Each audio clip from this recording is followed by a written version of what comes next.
ওই ব্যবসায়ীর আবার নিয়ম হলো কোনো স্যার বলা যাবে না, কোনো বস বলা যাবে না। ওনার অফিসে শত শত স্টাফ, আমি কতবার গেছি বলে শেষ করা যাবে না। ওখানে স্যার বললে ফাইন, খবর আছে, কেউ কাউকে স্যার বলতে পারবে না, সবাই সবাইকে ভাই বলবে, মালিকও ভাই, কর্মচারীও ভাই। আরো মজার বিষয় হলো ওনার অফিসের টেবিলগুলো, কোনো টেবিলের কোনো বিশেষ সাইজ নাই, পুরা বিশাল বড় ভবন, পুরা বিল্ডিং এর সমস্ত টেবিল, সমস্ত চেয়ার একরকম। তো সেখানে ভাই ছাড়া কিছু বলার সিস্টেম নাই। এদেশেও কিছু ভালো মানুষ আছে, আমরা চিনি না, জানি না, বা তাদের কদর আমরা করতে পারি না। আল্লাহ বলার আগে শত শত কোটি টাকা ব্যবসা বাণিজ্য দিয়ে রেখেছেন, অনেক বড় ব্যবসায়ী, হাজারো মানুষ তার অধীনে কাজ করে। তো ওনার বাসায় একবার দাওয়াত দিয়েছেন, আমি গেলাম। ওনার 2-3 জন গাড়ি চালক আছে, 2-3টা গাড়ি, যেগুলো ওনার ফ্যামিলি, আত্মীয় স্বজনদের ব্যক্তিগত কাজে ব্যবহার করে। এই গাড়ি চালকদের সাথে আমাদের ভালো সম্পর্ক, চেনা জানা, আসা যাওয়া যেহেতু অনেক। তো খেতে বসছি, আর আমাকে ড্রাইভাররা বললেন, গাড়ি চালকরা বললেন, হুজুর একটা আবদার আছে আপনার কাছে। ভাই কি আবদার বলেন? ভাই সামনে বসা, ভাইকে একটু বলেন গাড়িটা চেঞ্জ করতে হবে। এই পুরাতন প্রিমিয়াম প্রাইভেট কার নিয়ে আমরা ঢাকার বাইরে যেতে হয়, উনি গ্রামের বাড়িতে যান, উনি একজন পরিচিত প্রতিষ্ঠিত মানুষ, দেশের সম্পদ। তো উনি রাস্তাঘাটে দুর্ঘটনায় মারা গেলে, একটা বিপদ হলে কি হবে? ওনাকে বলেন একটা ভালো গাড়ি কেনার জন্য। আমরা অনেকদিন ধরে বলতেছি, উনি কোনো কথা শুনতেছেন না, এই পুরান গাড়িটা চলা যায় না। তো আমি সাথে সাথে ধরলাম, ভাই ওরা তো ঠিকই বলছে, এই পুরাতন প্রিমিয়ামে কেন চলবেন না? আপনার তো টাকার অভাব নাই, একটা ভালো গাড়ি কেন কিনেন না? ঠিকই তো বলছে তারা, সেফটি, নিরাপত্তার ব্যাপার স্যাপার আছে। তো উনি আমাকে বললেন, ভাই সত্যি বলতে এই গাড়িতে কোনো সমস্যা নাই, টুকটাক সমস্যা তো সব গাড়িতেই থাকে। মুশকিল হলো আমি যেখানে থাকি, এখানে নিচের সব ঘুমা সমলা অনেক করে ভাড়ায় থাকেন। ওনার নিজস্ব কোনো বাড়িও নাই, কোনো ফ্ল্যাটও নাই, কোনো প্লটও নাই ঢাকায়।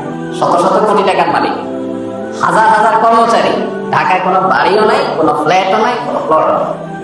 সম্প্রতি একটা জায়গা থাকার জন্য আমরা একসাথে একটা মাথা গোঁজা করে একটা জায়গা নিয়েছি। সেখানে অনেক মানুষ, 20 জন মনে হয়, এর মধ্যে উনিও আছেন।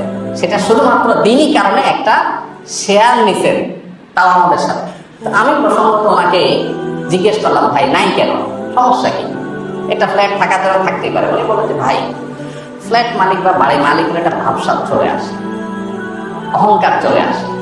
এখন আমি এখানে মনটা ছোট, আমি ভাড়াটিয়া, এরা সবাই ফ্ল্যাট মালিক, এখানে একটা ফ্ল্যাটের দাম অনেক টাকা, নিরাপত্তার জন্য এখানে থাকি। তো আমি ফ্ল্যাট মালিক না, এই কারণে আমার মধ্যে একটা মনটা ছোট থাকে। মসজিদে আসি আমি বিনয়ের সাথে, কেন বাড়িওয়ালা, আমার ভাবসাব নাই। তো আমি শুনে অবাক হয়ে গেলাম। গাড়ির বিষয়ে বলতেছেন যে ভাই এখানে সবাই খুব চকচকা গাড়ি বাইরে হয়, তো সব ল্যান্ড ক্রুজার, BMW, এটা সেটা বের হয়। আমার ড্রাইভার সাহেবদের ইজ্জতের সাথে এটা যায় না, তাদের কাছে খারাপ লাগে যে তারা প্রেমিয়ে নিয়ে বাইর হয়। এই সমস্যাটা তাদের, আমার কোনো অসুবিধা নেই ভাই। এখন আপনি তাদেরকে বোঝান যে তাদের খারাপ লাগাটা উচিত কিনা। আমার তো খারাপ লাগে না, আমার কোনো অসুবিধা নেই, আমার চলার জন্য একটা গাড়ি হইলেই হলো।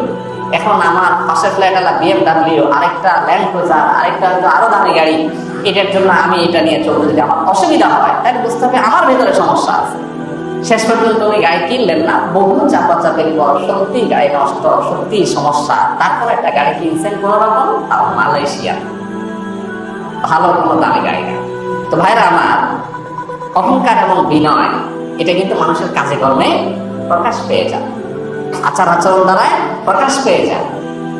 আপনি যে কোনো চেয়ারে বসতে চান না, আপনি সামনে না বসে পিছনে বসালে আপনার ইজ্জত লাগে, অহংকার। এগুলো অহংকারের সিমটম, ক্যান্সারের মতো, বোঝা যায় না, অনেক দেরিতে ধরা পড়ে। আপনি ভিতরে অহংকার লালন করছেন যে আপনি টেরই পাচ্ছেন না, নিজের অজান্তে অহংকার করছে। এই জন্য নিজেকে বিনয় করার চেষ্টা করা। আল্লাহ তাআলা আমাদেরকে ছোট থেকে বেঁচে থেকে নবী করিম সাল্লাল্লাহু আলাইহি ওয়াসাল্লামের অনুসারী হিসেবে বিনয়ী হওয়ার তৌফিক দান করুন।